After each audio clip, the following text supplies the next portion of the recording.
Përse trafikantët, kriminelët, banditët ndryshojnë Shqipëri pothuajse nga çdo vend tjetër i botës? E kam dëgjuar që shpesh herë njerëzit më thonë që gjëra të tilla ndodhin kudo, gjëra të tilla ndodhin edhe në Europë, edhe në Shtetet e Bashkuara të Amerikës dhe kudo që të jetë. Por në fakt ka një gjë, ka një specifike e cila nuk duket se krahasohet me asgjë tjetër dhe që lidhet me mënyrën se si funksionon krimi organizuar, banditët, kriminalët, njerëzit që shkelin ligjin në Shqipëri. Nuk po i hyj asnjë prej problemeve që lidhen me sa ata janë të aftë të penetrojnë, sa të aftë janë të organizohen, sa të aftë janë të anashkalojnë policinë apo organet e tjera ligjzbatuese. Po fokusohen vetëm tek një pikë. Pse kriminalët në Shqipëri janë të ndryshëm nga një pjesë tjetër e kriminalëve apo shkelësve të ligjit kudo në botë? Dhe dyta, përse shqiptarëve ju ka ardhur më i hundës me këtë kategori, e cila çdo ditë e më shumë i bën karshillok një qytetari të zakonshëm.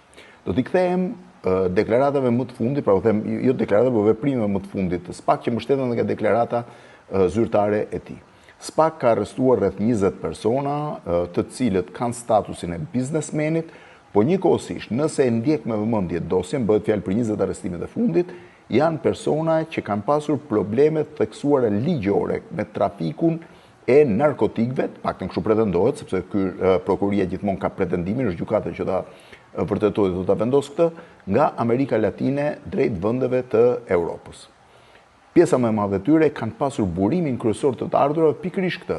Pra burimi të ardhurave ka qenë trafiku ndërkombëtar i drogës nga Amerika Latine drejt vendeve europiane, ku pas është pra shpërndar në Spanjë, në Belgjik, kryesisht këto dy vende, por dhe në Gjermani, Angli apo vende të tjera. Po këto ishin dy vendet kryesore.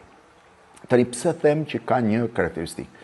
Nëse ti shije me vëmendje deklaratën e SPAK-ut, nuk kuptohet dot nëse bëj fjalë për kriminal, pra në botën e tyre të nëndeshme, ata ishin bos të drogës, krimit të organizuar e tjerë, ndërsa në jetën e përditshme ishin biznesmen të nderuar që merreshin me investime, që zhvillonin prona, përtej trafikut të influencave për nxjerrjen e pronave e gjëra tjera. Mjafton të shije listën e konfiskimeve për të kuptuar që shumë prej pasurive të tyre nuk kishin pasuri normale. Por pse e them këtë gjë? E them këtë gjë për një arsye shumë thjeshtë. Në Shqipëri, gjëja që po ndodh dhe që po bëhet problem i ndjeshëm dhe sfidë ndaj qytetarit zakonshëm është arroganca e krimit. Jo se në vende të tjera të botës nuk ka kriminal, jo se në vende të tjera të botës nuk ka njerëz që janë pjesë e krimit të organizuar, jo se në vende të tjera të botës nuk ka njerëz të cilët e shkelin ligjin. Por janë koshient për këtë gjë që bëjnë dhe nuk miksohen të dyja gjërat bashkë. Të ndryshe, nuk mund të rri dhe nuk ka vend të botës që të rri. As në Meksik, as në vendet, një kriminal bashkë me njëri që bën punë të ndershme, që mund të jetë biznesmen, mund të jetë pasanik, mund të jetë milioner apo edhe qytetari i shtresës mesme. Nuk mund të rrinë fëmijët e një trafikanti me fëmijët e familjeve normale në Shqipëri. Për fatin tonë të keq, ne nuk po i ndajmë këto dy kategori. Në Meksik, mjafton të lexoni kur në zonat ku rrinë njerëzit elitat meksikane, qoftë biznesit, qoftë politike, qoftë pjesës tjetër të shoqërisë, nuk ngatrohen me kriminalët e karteleve, të cilët kanë krejtësisht një botë tjetër, nuk miksohen të dyja.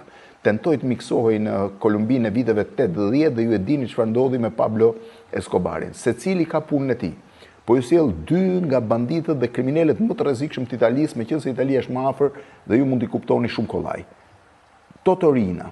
Prej 30 vitesh nuk ekzistonte një foto e tij, askush nuk e dinte në Itali se si ishte fytyra Totorinës. Edhe pse ndaloi policia me sinjalizimet që kishte, nuk ishin të bindur nëse bëj fjalë realisht për Totorinën apo për një person tjetër. Pra një prej njerëzve më të rëndësishëm të krimit në Itali, një prej bosëve më të rëndësishëm të krimit në Itali, nuk dihej se si kishte fytyrën. Pra 30 vjet nuk ishte parë askush në publik. Po kaloi nga Totorina, i cili ishte padyshim nga më të rëndësishmit në historinë e Italisë. Bernardo Provinciano, kur u kap, kishte vetëm një fotografi të moshës 18 vjeçare në mos gaboj të librezës ushtarake ose pasaportës parë, dokumentit parë të identifikimit. Për 30 vjet askush në Itali nuk e kishte parë atë personazh, i cili lëvizte një botë të tërë të nëndeshme të krimit, korrupsionit, drogës e shatë tjera. Njerëz i kishin shkaktuar drama tragjike në Itali, ama nuk jetonin njëri u kap në një zonë pra si Bujtin në periferi të Sicilisë, ndërsa tjetri u kap në zonën e Palermos, në periferit e Palermos. Pra të dy këta persona nuk kishin të bënin as pak asgjë me pjesën tjetër, po themi, korrekte italiane. Por çfarë ndodh në Shqipëri? S'po flas tani për Gennaro, këtë bosin e Sacra Corona Unitës që u arrestua, po edhe in Palermo, që i kanë dalë rreth 800 milion pasurinë, mos gaboj, në përmedia, që i kishe shpërndarë. Gjithandej dhe askush nuk e njifte, shkonte në spital normal si një pensionist, kurohej, kishe ndruar emrin, identitetin, pra nuk ishte. Dhe ndërkohë administronte një përëndëri për 800 milionësh. Por çfarë ndodh me banditët shqiptarë? Banditët shqiptarë janë karshillëk i përditshëm për qytetarin. Të gjithë ta persona me precedent penal, që sipas prokurorisë së posaçme janë marrë me trafiqe droge, jetojnë në të njëjtat lagje ku jetojnë njerëzit e pasur të Shqipërisë, në të njëjtat lagje ku jetojnë njerëzit që kanë një mirëqenie financiare të Shqipërisë, por që e kanë me punë të ndershme dhe me karrierën e tyre normale. Këta janë njerëz të cilët shfaqen në të gjitha lokalet e Shqipërisë me makina luksoze. Shpeshherë janë nga 23-24 vjeç, 25 vjeç, nuk kanë punuar asnjë ditë vetë me tjetës tyre dhe nuk i justifikojnë dot as Lamborghinit, as Ferrarit, as makinat e luksit. Nuk ka vend tjetër të botës që përpara një lokali të ndalojnë 10 G klase Mercedes, 7-8 prej cilave i takojnë njerëzve që nuk kanë as familje me para, as vetë nuk kanë punuar kur. Dhe bën nuk ka njeri që mos ta kuptoj këtë gjë. Mbaj mend para rreth 6 vite, 7 vitesh, një grup prej hetusisht belg që erdhën në Elbasan dhe që ndiqnin një nga grupet kriminale, patën shkruar dhe ju bëri shumë përshtypje në takimin me gazetarët, e thanë dhe më pas shkruajtën, që kishin parë policin rrugor që i nderonte në rrugë. Natyrisht ata nuk e kuptonin që polici rrugor i nderonte sa ata i japin në një bakshish, jo se lidhej me respektin ndaj tyre. Por kjo është e papranueshme. Nuk mund të rrinë një shoqëri normale dhe banditët, dhe kriminalët dhe njerëzit normal. Nuk mund të jenë këta njerëz cilët i bëjnë këshillim. Imagjinojeni një prind i cili ka të ardhurat mira, që jep fëmijës tij një 20.000 lekë apo nuk e di për të shkuar në darkë në një klub dhe befas shef përballë një bandit i cili sjell 30 shampanja me fishek zjarre për të impresionuar dikë, kur ndërkohë nuk ka asnjë të ardhur zyrtare. Thash dhe njerë, problemi kryesor i yni nuk është problemi i pranisë krimit organizuar. Problemi është i krimi organizuar i bën karshillëk të përditshëm qytetarit zakonshëm. Domethënë, ai tregon që duke arritur, duke marrë para me krimin, me drogën, me tjera, ti ndihesh më normal, ti ndihesh më i respektuar dhe sepse natyrisht ke pushtetin e paras. Kjo gjë duhet ndarë një herë mirë. Banditët dhe kriminalët mund ta shkelin ligjin, po e dinë që po kapën e kanë vendin në burg.